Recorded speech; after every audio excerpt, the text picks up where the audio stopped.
जय हिंद दोस्तों, स्वागत करते हैं आपका हमारे इस नए वीडियो में। दोस्तों आज के वीडियो में हम बात करने वाले हैं DSSB के new recruitment multitasking staff MTS 2024 के वैकेंसी डिटेल्स के बारे में। दोस्तों इस वीडियो में हम समझेंगे कौन लोग एलिजिबल हैं फॉर्म को भरने के लिए, कौन लोग नहीं है एलिजिबल। सारी बातें इस वीडियो में बताने वाला हूँ, तो बने रहें वीडियो में। और दोस्तों चैनल पर नए होंगे तो सब्सक्राइब कर लीजिएगा, आपके एक सब्सक्राइब से मुझे काफ़ी खुशी मिलेगी। तो शुरू करते हैं वीडियो को। अब दोस्तों ये आपके सामने जो मौजूद है ये है इसका नोटिफिकेशन DSSB द्वारा जारी किया गया है MTS का। अब देखेंगे यहाँ पे सबसे पहले आपको देखने को मिल जाएगा ओपनिंग डेट ऑफ अप्लीकेशन, यानी कि 8 फरवरी 2024 से फॉर्म फिलअप स्टार्ट हो जाएगी, जो कि 8 मार्च 2024 तक चलेगा। ठीक है, आगे बढ़ेंगे। अब देखेंगे यहाँ पे आपको MTS का पोस्ट कोड दिखाई दे रहा होगा 812/2024। ये पोस्ट कोड है, तो इसको ध्यान में रखिएगा। ठीक है, आगे बढ़ते हैं। अब आगे बढ़ेंगे दोस्तों, यहाँ पे देखेंगे जो पोस्ट का नाम है वो है मल्टीटास्किंग स्टाफ MTS। उसके बाद देखेंगे आपको इस साइड में दिखेगा नेम ऑफ द डिपार्टमेंट, यानी किस किस डिपार्टमेंट में निकाला गया है। तो इस सारी डिपार्टमेंट में भर्ती निकाली गई है, जैसे वुमेन एंड चाइल्ड डिपार्टमेंट देखेंगे डेवलपमेंट में, तो यहाँ पे टोटल जो है 194 सीटें निकाली गई हैं। वही आप देखेंगे सोशल वेलफेयर में तो 99 सीटें हैं। यहाँ पे आपको कैटेगरी वाइज भी सीटें देखने को मिल जाएगी, OBC का, जनरल का, SC ST EWS का। टोटल यहाँ पे आप सीट अपनी कैटेगरी वाइज देख सकते हैं। स्क्रॉल करके जब दोस्तों आगे बढ़ेंगे तो आपको सारी डिपार्टमेंट यहाँ पे देखने को मिल रही है, तो इसको आप अच्छे से एक बार देख सकते हैं। ठीक है, आगे बढ़ेंगे दोस्तों। यहाँ पे देखेंगे दोस्तों, यहाँ पे टोटल सीट जो है 567 दिखाया गया है। 567 सीटों के लिए निकाली गई है आवेदन।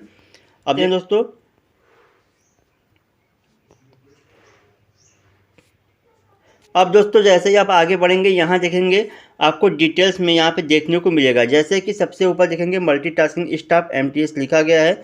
उसके बाद देखेंगे नेम ऑफ द डिपार्टमेंट, यानी कि department of women and child development दिया गया है। यहाँ पे पद का नाम दिया गया है। आगे बढ़ने पे देखेंगे यहाँ पे UR यानी कि unreserve candidate, OBC SC ST EWS।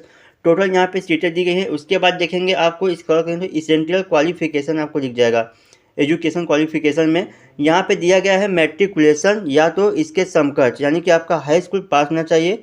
यदि आप सिर्फ और सिर्फ हाई स्कूल पास हैं तो भी आप एलिजिबल होंगे इस फॉर्म को भरने के लिए, या तो इसके समकक्ष जैसे इंटरमीडिएट ग्रेजुएशन वगैरह भी किए हैं तो भी आप एलिजिबल होंगे। अब देखेंगे यहाँ पे डिस्क्राइबर में देखेंगे एक्सपीरियंस वगैरह तो 0 मांगा गया है, इसमें कोई एक्सपीरियंस नहीं मांगा है। आगे बढ़ेंगे तो यहाँ पे आपको 18 से लेकर 27 ईयर के बीच में आपकी आयु होनी चाहिए। ठीक है, और यहाँ पे आयु में छूट भी मिलेगा, जैसे SC ST कैंडिडेट हैं तो जो उनको आयु में छूट मिलता है वो मिलेगा। आगे चल के हम इसके बारे में डिटेल में बात करेंगे। आगे बढ़ते हैं। अब दोस्तों जब आगे बढ़ेंगे तो इस प्रकार से सभी डिपार्टमेंट के लिए यहाँ पे आप देख सकते हैं सबके लिए हाई स्कूल ही पास मांगा गया है, लेकिन कहीं कहीं इसमें आयु जो है किसी डिपार्टमेंट में कम किया गया है, जैसे कि 18 से 25 वर्ष किया गया है।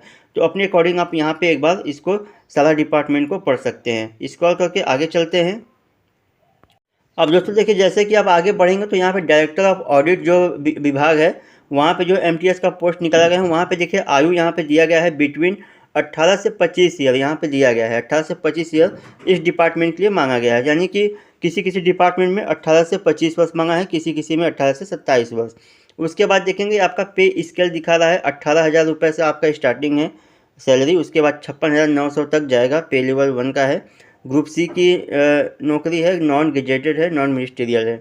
ठीक है, आगे बढ़ते हैं। आगे बढ़ेंगे दोस्तों, आपको यहाँ मिल जाएगा एलिजिबिलिटी क्राइटेरिया। तो यहाँ पे दिया गया है सिटीजन ऑफ इंडिया के लिए है, आप भारत के नागरिक हैं तो फॉर्म को फिल कर सकते हैं। उसके बाद देखेंगे यहाँ पे 3 नंबर में दिया गया है the educational qualification as experience ETC as stipulated and advertisement shall be determined on 8/3/2024, यानी कि 8 मार्च 2024 को आपका सारी चीज़ का गणना की जाएगी, जैसे कि आयु हो गया, एक्सपीरियंस हो गया। तो 8 मार्च तक का आपका जो है यहाँ से गणना किया जाएगा आपकी आयु वगैरह का। ठीक है, तो आगे बढ़ते हैं। आगे बढ़ेंगे, हाउ टू अप्लाई दिया गया है, तो इसको पढ़ने की आवश्यकता नहीं है। जब इसका फॉर्म लाइव होगा तो मैं इस पर फॉर्म फिल करके आपको दिखा दूँगा फॉर्म को कैसे फिल करना है। तो चैनल को सब्सक्राइब करके रखिएगा। ठीक है, आसान शब्दों में मोबाइल के माध्यम से कैसे फॉर्म को फिल करना है वो भी मैं मोबाइल पर भी लेके आता हूँ, तो आप चैनल को सब्सक्राइब करके रखिएगा।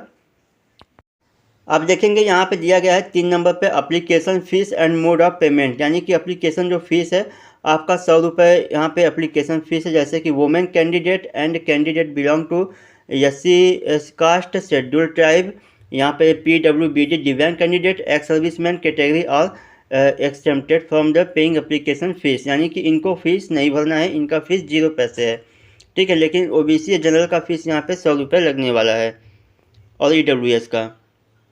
आगे बढ़ेंगे दोस्तों, यहाँ 4 नंबर पे देखेंगे एग्जामिनेशन स्कीम दिया गया है, यानी कि जो आपका एग्ज़ाम होगा टीयर फर्स्ट है, यानी कि एक ही एग्ज़ाम इसमें होगा और दोबारा कोई एग्ज़ाम नहीं होगा। यहाँ देखेंगे 2 घंटे का आपका एग्ज़ाम होगा, जो कि टोटल आपका क्वेश्चन 200 रहेगा, टोटल मार्क भी आपका 200 रहेगा। टोटल मार्क डिस्क्रिप्शन यहाँ पे एन दिया गया है, ग्रांड टोटल 200 का पूर्णांक होगा, ठीक है। अब देखेंगे यहाँ पे सिलेबस भी दिया गया है। जनरल अवेयरनेस से यहाँ पे 40 क्वेश्चन आएंगे, 40 मार्क्स का है। और जनरल इंटेलिजेंस का आपका 40 मार्क्स का क्वेश्चन है। यहाँ पे अरिथमेटिक न्यूमेरिकल एबिलिटी होगा, test of Hindi language and comprehension का होगा, टेस्ट ऑफ इंग्लिश लैंग्वेज। यहाँ पे आपको सब्जेक्ट भी देखने को मिल जा रहा है, कौन कौन से सब्जेक्ट वाइज यहाँ पे क्वेश्चंस आने वाले हैं।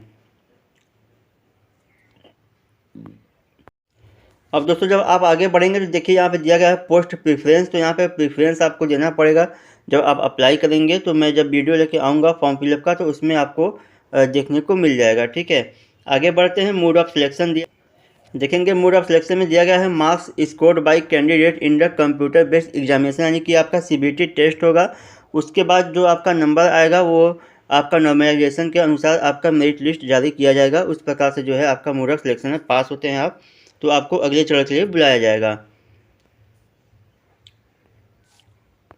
अब दोस्तों यहाँ पे देखेंगे रिजर्वेशन बेनिफिट दिया गया है। तो reservation benefit will be available और to the SC ST OBC EWS PWBD candidate. यहाँ पे दिया गया है स्पेशल कैटेगरी कैंडिडेट अकॉर्डिंग यहाँ पे circulars issued from the time to time by the government of NCT of Delhi और गवर्नमेंट ऑफ इंडिया के अनुसार आपको यहाँ पे आरक्षण मिलने वाला है, जो भी मिलता है। अब देखेंगे यहाँ पे दिया गया है only OBC Delhi candidate notified by the government of NCT Delhi vide letter, यानी जो OBC कैंडिडेट हैं दिल्ली के हैं उनको यहाँ पे जो है कि आयु से लेके जैसे कि मार्क्स में जो है आरक्षण मिलेगा। यदि आप बाहर के कैंडिडेट हैं, दूसरे राज्य के हैं, OBC हैं, तो आपको यहाँ पे आरक्षण नहीं मिलेगा, क्योंकि यहाँ देखेंगे दिया गया है OBC outside candidate will be treated as unreserve candidate, यानी कि आपको युवा कैटेगरी में रखा जाएगा। आप बाहर के OBC कैंडिडेट होंगे, दूसरे राज्य के होंगे, तो आप यहाँ पे जो है आरक्षण का लाभ नहीं ले सकेंगे। आगे बढ़ते हैं दोस्तों, यहाँ से स्क्रॉल करके यहाँ पे देखेंगे 8 नंबर पे एज रिलैक्सेशन मिल जा रहा है कि कितने कितने आयु का छूट मिलता है। जैसे SC ST को 5 साल का, OBC को 3 साल का यहाँ पे। तो इस प्रकार से आप आयु में छूट भी यहाँ पे देख सकते हैं। आगे बढ़ते हैं, यहाँ पे अब नोटिफिकेशन जो है लगता है ख़त्म होने वाला है। आगे बढ़ने पे